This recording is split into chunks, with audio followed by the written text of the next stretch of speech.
chegamos ao vosso encontro e mais uma vez as minhas homenagens ao grupo que finalmente consegue pôr de pé tudo isto.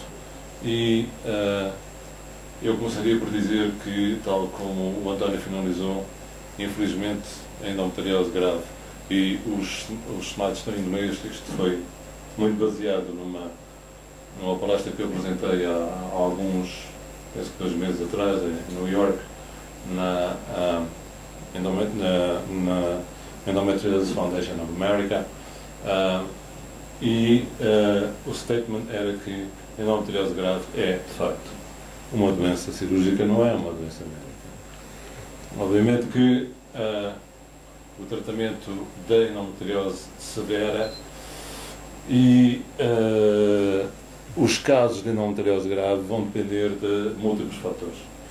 É evidente que há várias casuísticas, desde 5% até cerca de 30% em relação às doenças assintomáticas, e aqui, se calhar, a indicação cirúrgica não é prioritária, tal como o António referiu, exceto num caso em que, no meu ponto de vista, se houver uma endometriose retal vaginal, numa doença sintomática com um fator masculino associado que tenha que fazer PMA, procriação medicamente assistida, essa doença deve ser tratada. Por 2 motivos. Primeiro porque, e o Luís saberá isso melhor do que eu, picar os óvulos, colher ovocitos por via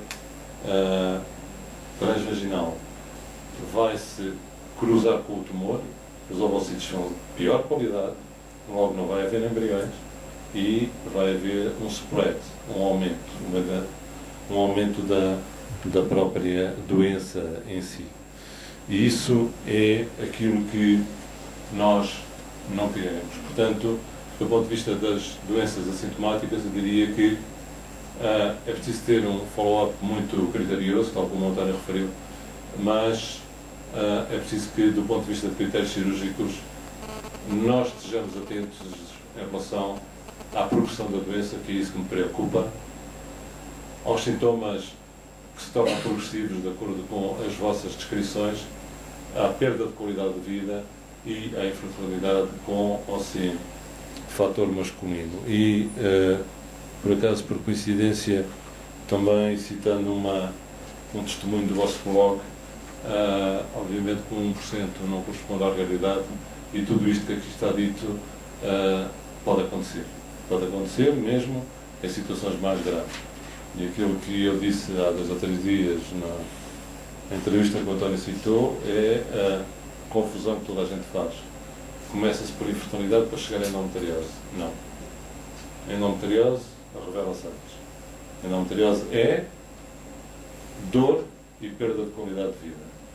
Do outro lado, a progressão da doença, com as consequências das peritonites agudas que entram nos hospitais, a perda de função renal e por aí fora, e depois a infertilidade. Infelizmente, a maior parte de vocês, tendo uma vida cosmopolita, tendo que organizar a vossa família para muito mais tarde, tendo que projetar todo o vosso futuro para os 35 anos, obviamente que a doença vai progredindo, porque vão consultando médicos que vos dizem engravide que isso passa.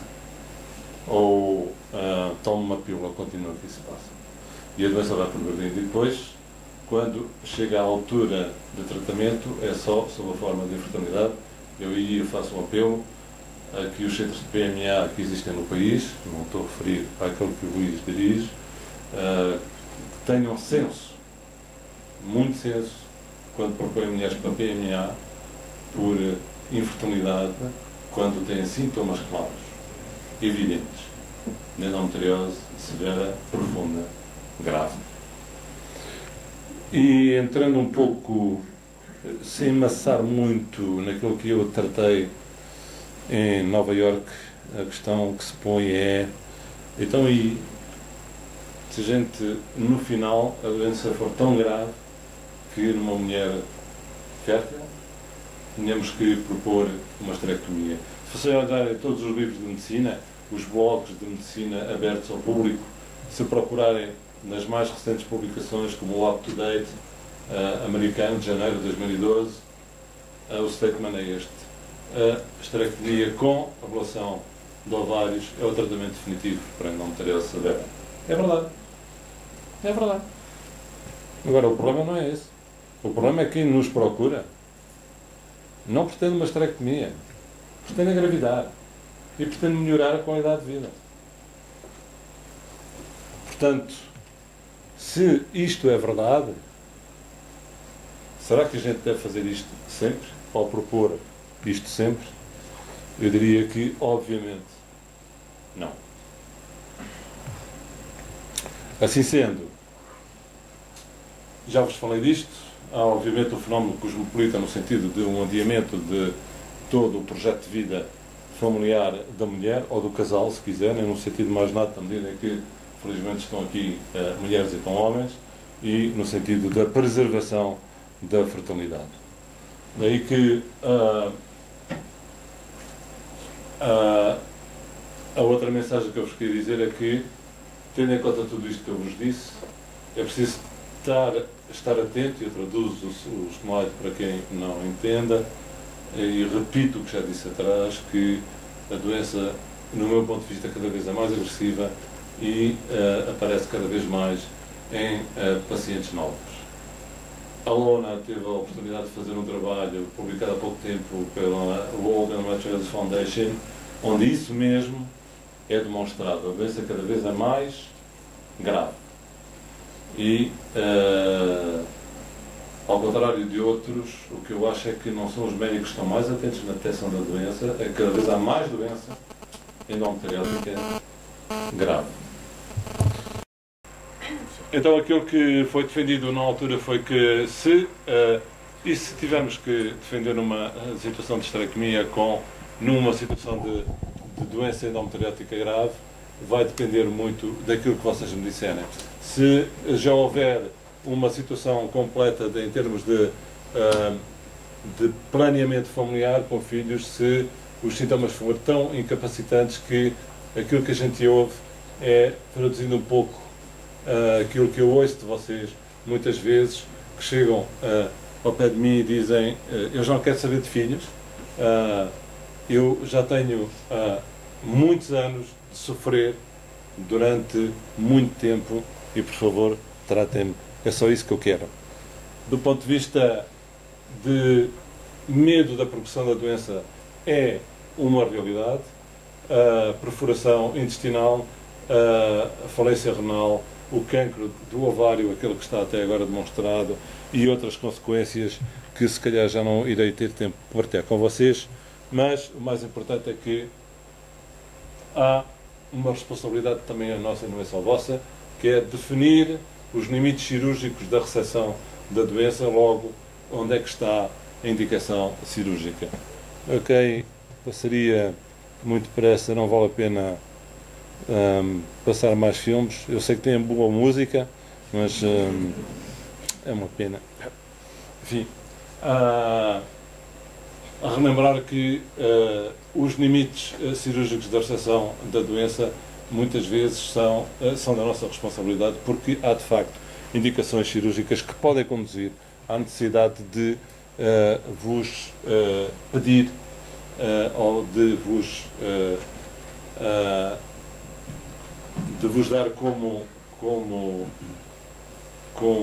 solução uma esterectomia mais uma ablação de ovários.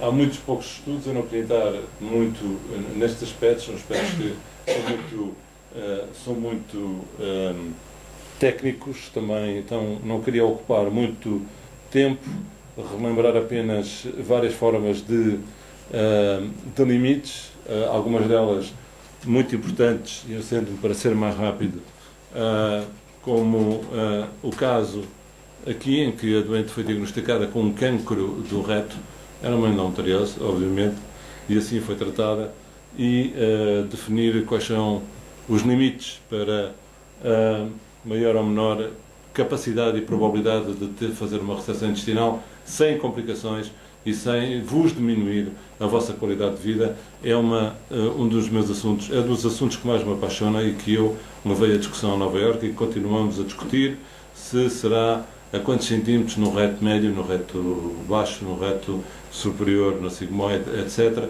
que tipo de cirurgia ao fazer, mas não só a esse nível, para além da cirurgia da endometriose profunda com envolvimento do intestino, tipicamente aqui a lesão de obliteração completa do fundo do saco posterior com o intestino completamente colado e com uma lesão baixa intestinal. E a minha pergunta que eu fiz aos meus colegas lá é: eu tenho este tumor aqui, isto é disseção do reto, isto é vagina para cima, estou a cerca de 5 cm da margem do ânus. A minha pergunta é: se eu fizer uma reseção aqui, a probabilidade desta doente ter que ficar com uma colostomia é de cerca de 10%. E provavelmente a dificuldade para reanastomosar vai ser grande. Logo, a probabilidade de uma colostomia definitiva é grande. Logo, temos que pensar quais serão os limites que possam existir. Ou, na endometriose vesical, temos aqui uma endometriose do trígono, isto é, muito baixa, que foi interpretada também como um cancro da bexiga. Proposta uma cirurgia dramática de cistectomia radical com reimplantação de ureteres, com qualidade de vida péssima para o futuro. Era uma endometriose e, neste caso, foi possível nesta doente fazer uma esterectomia, que já tinha a sua vida resolvida, e durante 8 semanas observar o tumor a sair aos bocadinhos pela algália. Sem entrar em grandes detalhes no que diz respeito à endometriose dos ureteres, vejam uma dilatação bilateral dos ureteres com comprometimento dos rins numa doente com 28 anos que teve a sorte de engravidar e que estou a seguir, ou esta outra com uma lesão à esquerda, felizmente ainda sem uma afetação do rim, que depois da operada já apresentava este aspecto completamente normal. Eu não queria entrar no aspecto da questão do renograma, que é aquilo que me apaixona também, é até que ponto ou quando é que nós devemos vos propor uma cirurgia arriscada que vai levar a complicações.